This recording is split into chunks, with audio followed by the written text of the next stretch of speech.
रात अमावस की थी। चंदर मजे से गाड़ी चलाने का लुत्फ उठा रहा था। रास्ते पर ट्रैफिक तो छोड़ ही दीजिए, दूर दूर तक एक गाड़ी भी नजर नहीं आ रही थी। खाली रोड पर गाड़ी चलाने का मजा कुछ और ही होता है, और चंदर उस समय वही कर रहा था। रात के करीबन 2 बज रहे थे और अचानक हाईवे पर बीचों बीच सफेद साड़ी पहने एक औरत खड़ी थी। उसके बाल खुले हुए थे। जैसे ही गाड़ी की हेडलाइट्स उसके ऊपर पड़ी, उसका सफेद फीका चेहरा और सफेद साड़ी पर लगे खून के धब्बे चंदर को साफ नजर आ गए। चंदर की गाड़ी ने 2-3 पलटियां खाई और वो सड़क के किनारे मौजूद एक बड़े से पेड़ से जा टकराई। वो औरत अब भी वहीं खड़ी थी। जैसे ही चंदर की सांसें बंद हो गई, वो औरत रास्ते से निकली और घनी झाड़ियों की तरफ गई।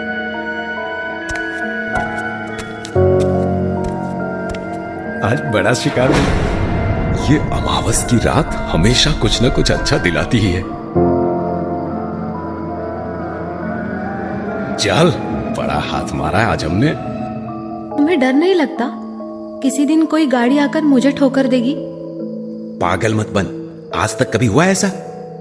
आखिर कब तक करना है ये सब? और पैसे जमा होने तक। वैसे भी इससे अच्छा काम और कोई हो सकता है? हर 15 दिन में 10-12 हजार तो यूं ही मिल जाते हैं। फिर इस काम में क्या बुराई है? चल जल्दी कपड़ा बदल ले, निकलना होगा किसी के आने से पहले। रतन और कंचन का यही एक काम था। हाईवे पर अमावस की रात में किसी ना किसी सुनसान जगह पर कंचन खड़ी रहती थी और उसे बचाने के चक्कर में गोते खाती कार के ड्राइवर को लूटकर रतन भाग निकलता था।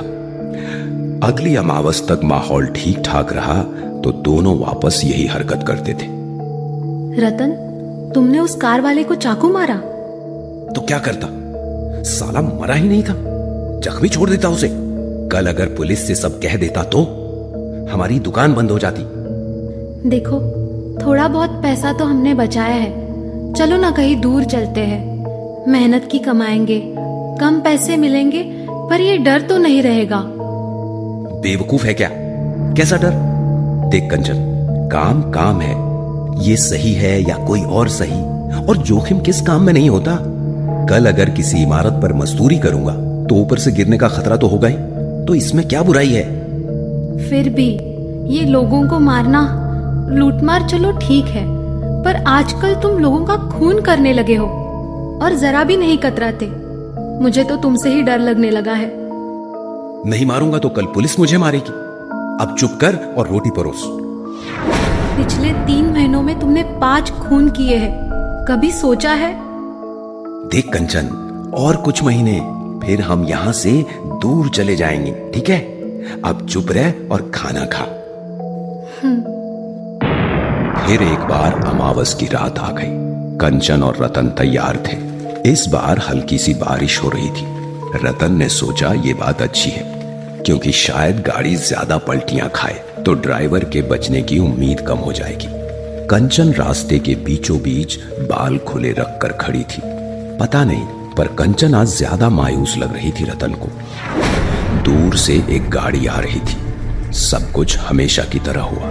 गाड़ी का रास्ते से उतरना, ड्राइवर का मरना, रतन को अच्छा फायदा होना। रतन काफी खुश था। वो दौड़कर कंचन के पास गया। हाँ, ज्यादा ही माल मिला कंचन। क्या हुआ, कुछ कहोगे नहीं? क्या कहना है, तुम खुश हो ना? हाँ, आज तो कसम से बड़ा हाथ मारा। अरे अपने बाल तो बांधो, अब जल्दी करो, निकलना होगा यहाँ से। और कब तक खेलोगे ये खेल? किसी दिन भुगतना होगा तुम्हें। अब क्या हुआ तुझे? फिर वही नाटक। कंचन! कंचन सामने ही जमीन पर पड़ी थी। बदन से निकलते खून को बारिश का पानी फैला रहा था। किसी ने उसका पेट बुरी तरह से फाड़ा था।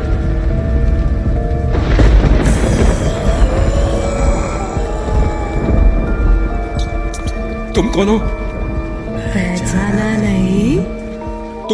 तुम आप जिंदा? ये वही औरत थी जिसे रतन ने एक्सीडेंट के बाद बेरहमी से चाकू चलाकर मार डाला था। उसका बेटा और पति तो पहले ही मर चुके थे, लेकिन अपनी आखिरी सांसें लेती हुई ये औरत रतन को ही देख रही थी, मानो उसका चेहरा अपने जेहन में उतार रही थी।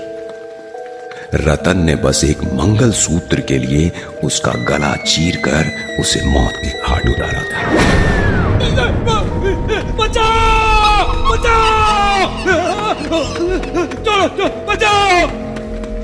चीखते चिल्लाते रतन ने वहां से भागने की कोशिश की, लेकिन बदले में सुलगती रूह के मुकाबले उसका भागना बेकार था।